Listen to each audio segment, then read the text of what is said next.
जियो ने देश में सबसे सस्ता 4G इंटरनेट वाला फोन लॉन्च कर दिया है। इस नए फोन की कीमत सिर्फ 999 रुपए रखी गई है।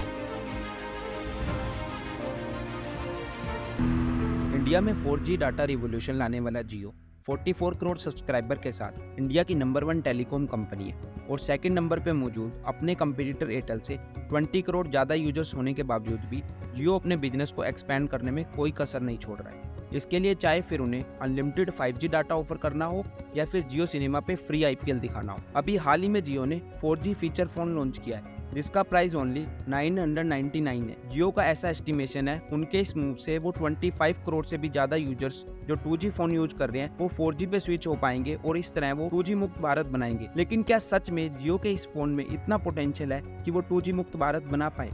ये क्वेश्चन इसलिए क्योंकि जियो ने इसे पहले भी यही क्लेम करते हुए 2 फोन लॉन्च किया है जो कि 2G मुक्त भारत बनाने में बिल्कुल असफल हुआ है। तो आइए सबसे पहले जानते हैं जियो भारत फोन के एग्जैक्टली फीचर्स क्या है और क्यों जियो 2G मुक्त भारत बनाना चाहता है। 999 के प्राइस में आने वाला ये 4G फीचर फोन देखने में बिल्कुल किसी आम फीचर फोन की तरह ही दिखता है, लेकिन इसमें यूजर्स जियो सावन, जियो सिनेमा जैसे इंटरटेनमेंट ऐप का यूज कर सकते हैं और जियो पे के थ्रू UPI पेमेंट्स भी कर सकते हैं। इसमें कैमरा भी प्रोवाइड किया गया है, लेकिन इतने सस्ते फोन के कैमरे से आप क्या ही क्वालिटी एक्सपेक्ट कर सकते हैं। जियो भारत फोन को यूज करने के लिए यूजर्स को पर मंथ 123 रुपीज का प्लान बाय करना होगा जिसमें उन्हें अनलिमिटेड वॉइस कॉल और 14 GB डाटा मिलेगा।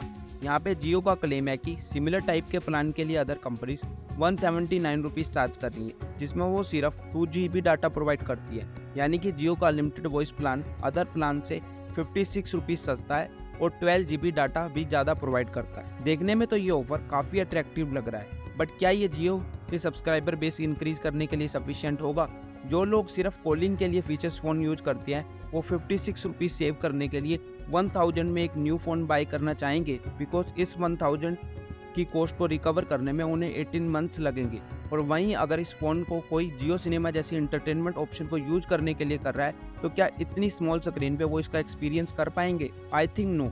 जिन लोगों के पास ऑलरेडी एक फीचर फ़ोन है उनके लिए इतना अच्छा ऑफर नहीं लग रहा है, बट अगर कोई न्यू फीचर फ़ोन बाय कर रहा है तो वो जरूर इस फ़ोन को बाय कर सकते। जियो का ये फ़ोन कितनी बड़ी सक्सेस बनेगा ये तो फ्यूचर ही बताएगा, लेकिन जियो और अदर टेलीकॉम कंपनीज क्यों 2G मार्केट को टैप करना चाह रही है और बार बार क्यों इतना सस्ता स्मार्टफोन लॉन्च करना चाह रही है? हर कंपनी अपने बिजनेस को एक्सपेंड करने के कई पोटेंशियल वेज फाइंड करती है। जियो के पास ऐसे टेलीकॉम कंपनी ग्रो करने के 2 ऑप्शन है। या तो कंपनी कुछ ऐसा करे जिससे other telecom companies like Vi, Airtel etcetera के सब्सक्राइबर्स जियो पे मूव करे। इसके लिए जियो लगातार एफर्ट्स कर रहा है, जैसे कि जियो 5G अनलिमिटेड ऑफर कर रहा है और जियो सिनेमा में फ्री IPL दिखाना हो। ये सब जियो की अदर कंपनीज के सब्सक्राइबर्स को अट्रैक्ट करने की स्ट्रेटेजी है। जियो के पास ग्रो करने का सेकंड वे है कि वो अपनी मार्केट साइज को इंक्रीज करे और अगर 25 करोड़ से ज्यादा यूजर्स 2G से 4G में स्विच करेंगे तो 4G सब्सक्राइबर्स का मार्केट बेस इंक्रीज होगा और 4G सर्विसेज में एवरेज रिवेन्यू पर यूजर भी 2G के कंपैरिजन में ज्यादा है। अगर इतने सारे लोग स्विच करेंगे तो बेनिफिट किसका होगा? टेलीकॉम कंपनीज का। इसीलिए सिर्फ जियो ही नहीं, एयरटेल और बाकी टेलीकॉम कंपनीज भी चाहती हैं कि 2G का यूजर बेस 4G पे स्विच कर जाए जिससे इन कंपनीज का सब्सक्राइबर बेस इंक्रीज हो सके। लेकिन 2G की ऑडियंस को अपना कस्टमर वही टेलीकॉम कंपनी बना पाएगी जो इन्हें अट्रैक्ट करने में सफल होगी और जियो लगातार यही कोशिश कर रहा है कि वो इस मार्केट को टैप कर सके और 2G मुक्त भारत बना सके। टेलीकॉम कंपनीज का कस्टमर वही बन सकता है जिनके पास एक स्मार्टफोन हो या ऐसा फीचर फोन हो जिसमें इंटरनेट यूज किया जा सके। तो ऐसे में ये बहुत जरूरी है जो लोग इंडिया में अभी तक इंटरनेट यूज नहीं करते हैं उनके लिए फ़ोन्स को अफोर्डेबल बनाया जा सके ताकि वो फ़ोन बाय कर सके। और ऑब्वियसली अगर कोई फ़ोन बाय करेगा तो उसके बाद उन्हें एक टेलीकॉम कंपनी की नीड तो होगी ही। इसके लिए एयरटेल और जियो, इंडिया की 2 सबसे बड़ी टेलीकॉम कंपनीज, यही एफर्ट कर रही हैं कि वो किसी तरह से इंडियन ऑडियंस के लिए एक अफोर्डेबल प्राइस में स्मार्टफोन अवेलेबल करवा पाएँ। इसके लिए एयरटेल ने 2021 में एक स्कीम भी लॉन्च की थी जिसमें अगर कोई कस्टमर 12,000 तक के प्राइस का स्मार्टफोन बाय करेगा तो कंपनी उसे 6,000 रुपीज़ का कैशबैक देगी। लेकिन इसके लिए यूजर्स को 36 मंथ्स तक एयरटेल का 249 से अबव का रिचार्ज प्लान कराना होगा। और इसी तरह जियो ने भी गूगल के साथ मिलकर जियो नेक्स्ट फोन लॉन्च किया था। कंपनी का टारगेट फर्स्ट ईयर में 2 करोड़ फोन सेल करना था, लेकिन वो सिर्फ 20 लाख फोन ही सेल कर पाए थे।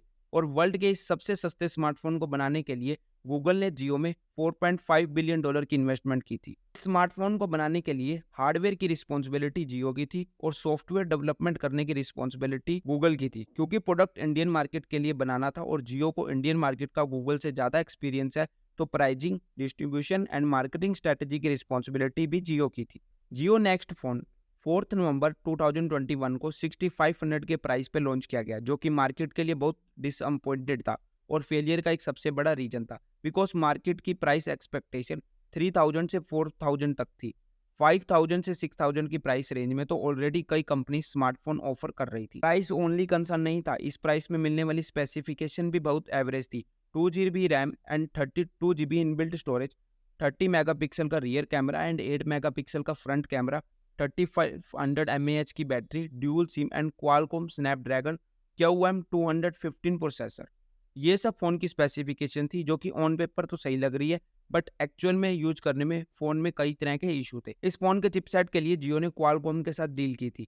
जियो चाहता था कि क्वालकॉम उनके लिए सबसे सस्ती चिपसेट डेवलप करे, लेकिन कोविड-19 पैंडेमिक के चलते पूरे वर्ल्ड में सेमीकंडक्टर की शॉर्टेज हो गई, जिसके कारण चिप के प्राइस इंक्रीज हो गए और जियो को अपने बजट में चिप नहीं मिल पाई, जिसके कारण फ़ोन की कॉस्ट और ज़्यादा इंक्रीज हो गई। इसके अलावा गूगल और जियो दोनों सही से कोलैब भी नहीं कर पाई, बिकॉज जियो और गूगल दोनों का वर्क कल्चर बहुत अलग है और पैंडेमिक के कारण दोनों कंपनीज की टीम एक साथ फिजिकली कोलैब भी नहीं कर पाई, जिसके कारण प्रॉपर कम्युनिकेशन नहीं हो पाई और ऐसे रिजल्ट कई तरह के बग फ़ोन में देखने को मिले। लेकिन इस बार जियो ने बिल्कुल लोवेस्ट कॉस्ट पे 4G फ़ोन लॉन्च किया। अब जियो की ये स्ट्रेटजी कितनी सक्सेसफुल रहेगी ये तो फ्यूचर ही बताएगा।